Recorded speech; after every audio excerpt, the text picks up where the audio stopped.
نحمده ونصلي على رسوله الكريم اما بعد فاعوذ بالله من الشيطان الرجيم بسم الله الرحمن الرحيم رب اشرح لي صدري ويسر لي امري واحلل عقدة من لساني يفقهوا قولي۔ اللہ تعالیٰ کو یاد کرنا خوبصورت ترین کاموں میں سے ایک کام ہے، بہترین عبادات میں سے ایک عبادت ہے۔ قرآن پاک میں اللہ تعالیٰ اس کے بارے میں فرماتے ہیں وَلَذِكْرُ اللَّهِ أَكْبَرُ، اور اللہ کا ذکر بہت بڑا کام ہے، بہت اچھا کام ہے۔ حقیقت یہ ہے کہ انسان جس چیز سے محبت کرتا ہے اس کو ضرور یاد کرتا ہے، اس کا ذکر کرتا ہے، دل ہی دل میں بھی اور زبان سے بھی، کیونکہ جس چیز کی محبت انسان کے دل میں ہوتی ہے وہ چیز زبان پر آ کر رہتی ہے۔ یہ ہو نہیں سکتا کہ ہم اللہ تعالیٰ سے محبت کرتے ہوں، دل میں اس کو یاد کرتے ہوں، پھر زبان سے اس کا ذکر کرنا بھول جائیں۔ ذکر الہی تو بندہ مومن کی زندگی میں غیر محسوس طریقے سے شامل ہو جاتا ہے، اس کی اس طرح عادت ہو جاتی ہے کہ انسان اٹھتے بیٹھتے چلتے پھرتے تنہائی میں سب کے بیچ میں بیٹھ کر اپنے رب کو یاد کرتا رہتا ہے، دل ہی دل میں یا زیر لب وہ اپنے رب کو کسی حال میں بھی نہیں بھولتا۔ اور بھولے بھی کیوں؟ اس لیے کہ اس کی ذات پر رب کے احسانات ہر ایک سے بڑھ کر ہیں، اس کی نگاہیں ہر طرف رب کے کمالات دیکھتی ہیں، وہ ہر طرف رب کی نعمتوں کو دیکھ کر سرشار ہوتا رہتا ہے۔ وہ جس طرف بھی نظر اٹھاتا ہے وہیں اس کو رب کی قدرت اور تخلیق نظر آتی ہے، اپنے سامنے، دائیں بائیں، اوپر نیچے، ہر طرف زمین آسمان، جو کچھ بھی بنا ہوا ہے، جو کچھ بھی پھیلا ہوا ہے وہ سب اس کے رب کا بنایا ہوا ہے، پھر وہ اس رب کو کیسے بھلا سکتا ہے؟ قرآن پاک میں اہل ایمان کو ذکر کرنے کی تلقین کی گئی ہے۔ اللہ سبحانہ وتعالیٰ فرماتے ہیں فَاذْكُرُونِي أَذْكُرْكُمْ، تم مجھے یاد کرو، تم میرا ذکر کرو، میں تمہیں یاد کروں گا۔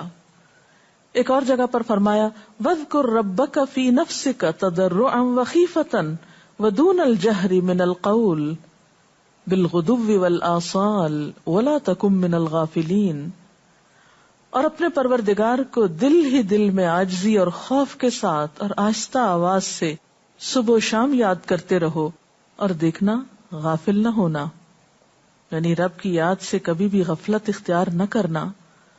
ایک اور جگہ پر فرمایا وَاذْكُرُوا اللَّهَ كَثِيرًا لَعَلَّكُمْ تُفْلِحُونَ، اور اللہ کا ذکر کرو کثرت کے ساتھ، بہت زیادہ۔ کیوں؟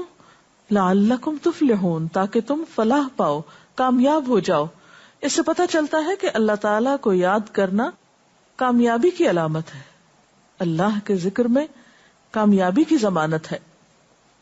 مومن مردوں اور عورتوں کی صفت قرآن پاک میں یہی بیان کی گئی ہے کہ وہ بہت زیادہ اللہ کا ذکر کرنے والے ہوتے ہیں۔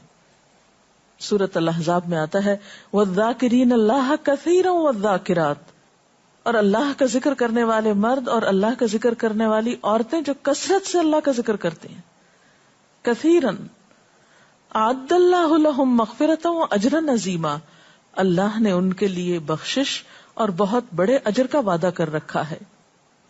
اور پھر یہ کہ ذکر کرنے کے لیے کوئی خاص وقت مقرر نہیں، انسان ہر حال میں ذکر کر سکتا ہے، ہر وقت میں ذکر کر سکتا ہے۔ نبی صلی اللہ علیہ وسلم کے بارے میں آتا ہے کان یذکر اللہ فی کل احیانہ، آپ ہر وقت میں، یعنی ہر قسم کے وقت میں، دن میں یا رات میں، صبح میں یا شام میں اللہ کا ذکر کیا کرتے تھے۔ حدیث پاک میں آتا ہے، حضرت ابو موسیٰ اشعری سے روایت ہے مثل الذی یذکر ربہ والذی لا یذکرہ مثل الحی والمیت، رواہ البخاری۔ آپ صلی اللہ علیہ وسلم نے فرمایا اس شخص کی مثال جو اپنے رب کا ذکر کرتا ہے زندہ انسان کی طرح ہے، اور اس کی مثال جو اپنے رب کا ذکر نہیں کرتا مردہ شخص کی طرح ہے۔ گویا ذکر کرنے والا اور نہ کرنے والا، ان دونوں کے درمیان اتنا ہی فرق ہے جتنا ایک زندہ اور مردہ انسان میں فرق ہوتا ہے۔ اور یہ فرق کتنا بڑا ہے. یعنی انسان تو وہی ہوتا ہے، لیکن زندہ انسان میں اور مردہ انسان میں زندگی اور موت کا فرق ہے. بالکل اسی طرح جو شخص اپنے رب کو یاد کرتا ہے، اس کا ذکر کرتا ہے، اس کے اندر ایک زندگی ہے، اس کے اندر ایک خاص خوشی ہوتی، اطمینان ہوتا ہے. اور وہ جو نہیں کرتا، اس کا دل مردہ ہوتا ہے، اس کے اندر زندگی کی کوئی امنگ نہیں ہوتی. ایک اور حدیث میں آتا ہے، نبی صلی اللہ علیہ وسلم نے فرمایا، اللہ تعالیٰ فرماتا ہے، میں اپنے بندے کے خیال کے مطابق ہوتا ہوں یا خیال کے ساتھ ہوتا ہوں. جو خیال وہ میرے بارے میں رکھتا ہے میں اسی کے مطابق اس کے ساتھ معاملہ کرتا ہوں، اور میں اس کے ساتھ ہوتا ہوں جب وہ مجھے یاد کرتا ہے. گویا ذکر کرنے والے اللہ کی مدد کے مستحق ہوتے ہیں، یعنی اللہ ایسے بندوں کے ساتھ ہوتا ہے جو ذکر کرتے رہتے ہیں. اگر وہ مجھ کو اپنے دل میں یاد کرتا ہے تو میں بھی اس کو اپنے دل میں یاد کرتا ہوں، اور اگر وہ مجھے کسی جماعت میں بیٹھ کے یعنی کسی گروپ میں یعنی پبلک میں بیٹھ کے یاد کرتا ہے تو میں اس کو اس سے بہتر جماعت میں یاد کرتا ہوں، یعنی فرشتوں کی جماعت میں یاد کرتا ہوں. تو گویا فاذکرونی اذکرکم، تم مجھے یاد رکھو میں تمہیں یاد رکھوں گا. تو جو شخص بھی یہ چاہتا ہو کہ اللہ تعالیٰ اس کو یاد رکھے، اس کی مشکل میں اس کی مدد کرے، تو اس کے لیے کیا ضروری ہے کہ پھر وہ ذکر کرتا رہے. اور ذکر تمام عبادات کو خوبصورت بناتا ہے. مثلا روزہ رکھنا ایک عبادت ہے، لیکن جس روزے میں ذکر الہی ہو اس کا اجر و ثواب کئی گنا بڑھ جائے گا. حج ایک عبادت ہے بذات خود، حج کا سفر ایک عبادت ہے، لیکن اس سفر میں انسان اگر ذکر الہی کرتا رہے تو اسی حج کا ثواب کئی گنا بڑھ جائے گا. اور نماز تو سراسر ہے ہی اللہ کی یاد کا نام. اقم الصلاۃ لذکری، نماز قائم کرو میری یاد کے لیے. اللہ کے ذکر کا بہترین طریقہ ہے. ایک اور موقع پر آپ صلی اللہ علیہ وسلم سے جب یہ پوچھا گیا کہ سب سے اچھی نماز کس کی، سب سے اچھا روزہ کس کا، سب سے اچھا حج کس کا، سب سے اچھا مجاہد کون، تو آپ صلی اللہ علیہ وسلم نے ہر بار یہی جواب دیا کہ جو اپنے ان کاموں میں ذکر الہی کثرت کے ساتھ کرے.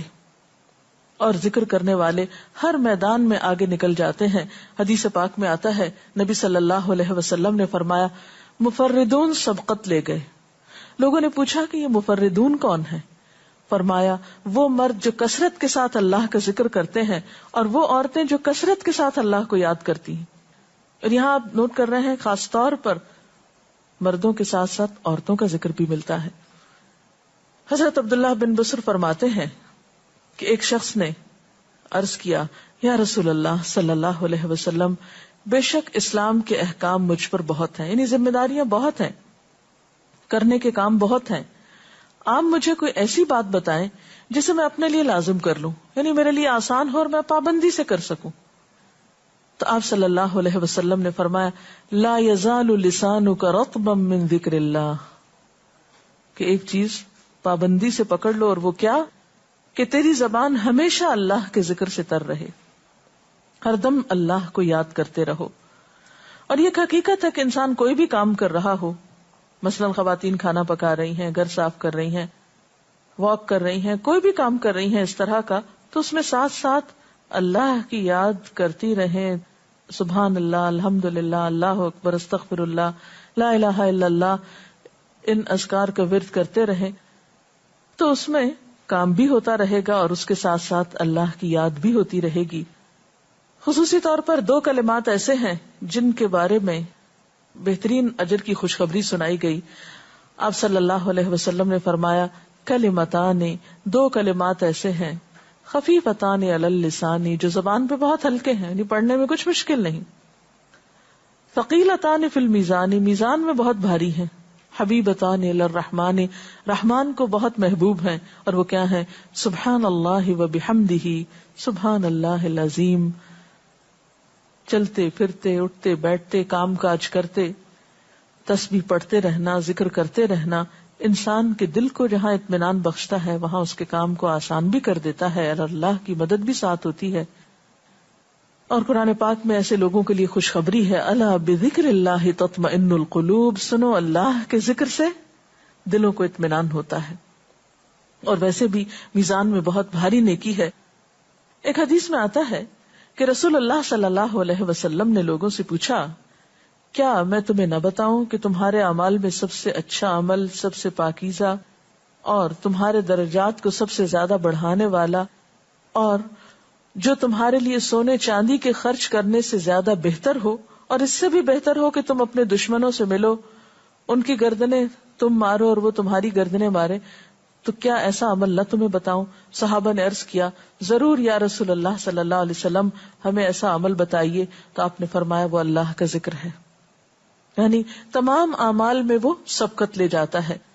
اسی طرح ایک اور حدیث میں ہے، رسول اللہ صلی اللہ علیہ وسلم نے فرمایا کہ جب بھی کچھ لوگ بیٹھتے ہیں اور وہ اللہ کا ذکر کرتے ہیں، کسی مجلس میں اکٹھے ہو کر بیٹھتے ہیں، تو اللہ کی رحمت ان کو ڈھانپ لیتی ہے، ان پر سکینت نازل ہوتی ہے.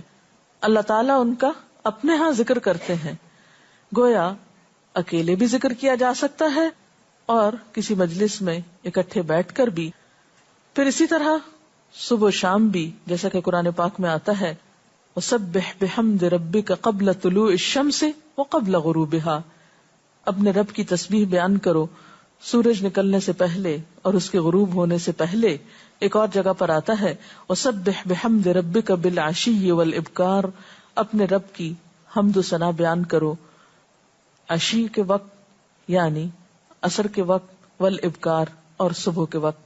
عشی کا لفظ جو ہے یہ زوال شمس سے غروب شمس کے درمیانی وقت کو کہتے ہیں.